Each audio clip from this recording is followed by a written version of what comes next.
Hey guys, how are we? Welcome in here to Slaughterhouse Sports, aka Rover Sports, and we're going to talk today about a monumental move made by the New York Giants. The New York Giants end up benching Daniel Jones. The Daniel Jones era is over in New York, and Tommy Devito gets the start over Drew Lock. Tommy Devito, a young quarterback out of Illinois. He is going to be taking over the play. He's going to be taking over for the New York Giants in a very interesting move by the Giants here. Daniel Jones, 2-8 as a quarterback this year. Last year had another putrid season. So the New York Giants really they've just been pitiful, and Daniel Jones has been at the head of that in terms of just no explosive plays and really playing like a backup quarterback. And I don't expect Daniel Jones to ever be anointed a starter anywhere in the NFL. I don't see a bounce back just like, Sam Darnold and Baker Mayfield. I don't see that from Daniel Jones, okay, in the NFL. But really, the Giants in this case, I would have went with Drew Lock as the quarterback. I think that Lock has really good arm strength. Lock in Denver even showed some signs during his rookie season early in his career. Second year was like a COVID year, had a lot of injuries. Again, he was dealing with Vic Fangio and Pat Shurmur there in Denver. That was a bad coaching staff, especially by NFL standards, Fangio and Shurmur. Then he went to Seattle under Shane Waldron, and when he got in the game, he executed. Geno Smith, was a really good starter, but Lock, again, I know he's been a backup. I know he's been missing out on valuable reps, but the guy can move a little bit. 6'3", he's tall enough, and the guy can throw from different arm angles, and he can make big-time throws.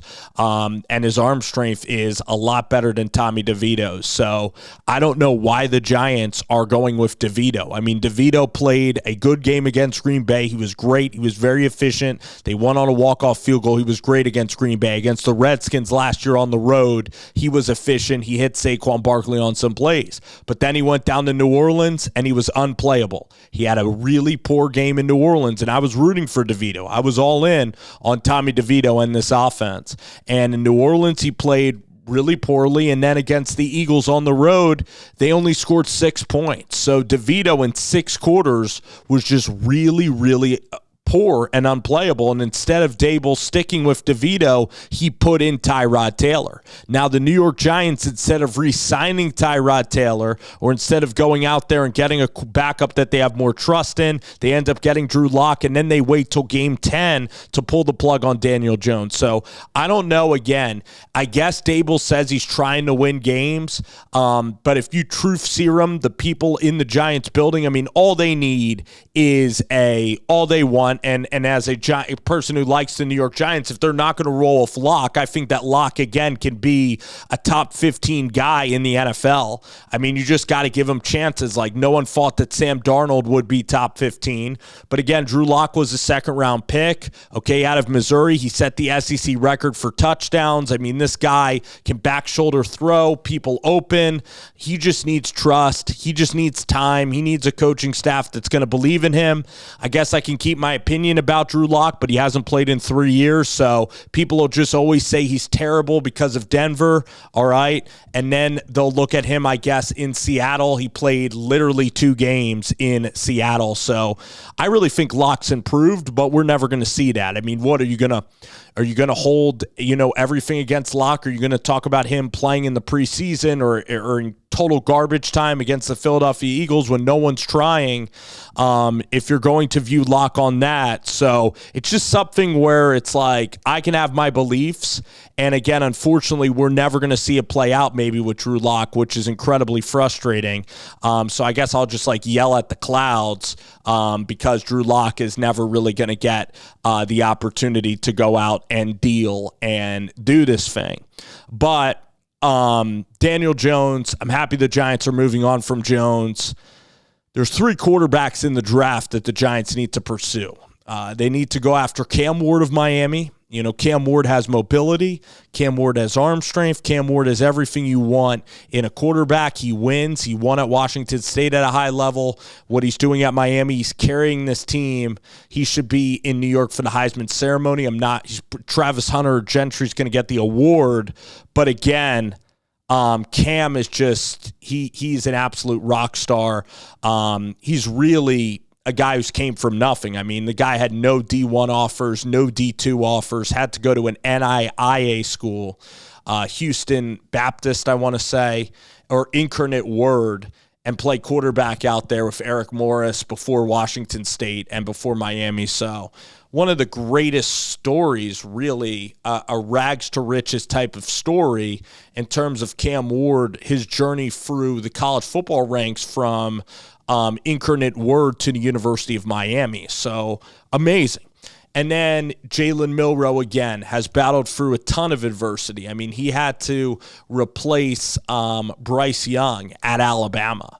Bryce Young, one of the better quarterbacks that's ever played at Alabama, like a college football superstar, had to replace him. Nick Saban's last year, got benched for a game at South Florida, had a rough game against Texas, but then all the guy did was win games the rest of the year. And all the guy did was become one of the best, football players in the country. All he did was bounce back. They leaned on him to run the football. Tommy Rees in that offense rolled. And then this year, man, he's turned in some incredible performances against Georgia, the game at LSU, running for 4 touchdowns, absolutely ridiculous from Jalen Milroe. Obviously, the running element, he's big-bodied, so knock on wood for him to be healthy, but you would expect a guy, he has NFL size, he has elite size, elite speed as a quarterback running the ball, and then his deep ball accuracy is exceptional. So he's not just a runner, he can really throw it. And him and Malik Nabors and Tyrone Tracy, I mean, Theo Johnson, that offense will be really fun. So he'd be the second choice. And then Shedeur Sanders. I worry about Shedor's ability to escape pressure. He's the least mobile out of the 3 quarterbacks that I've mentioned, but he is more accurate than Jalen Milroe. An intermediate game, he's the best. So he'll pick you apart. Obviously, his dad is one of the greatest athletes to ever do it, and he's making a name for himself as a coach.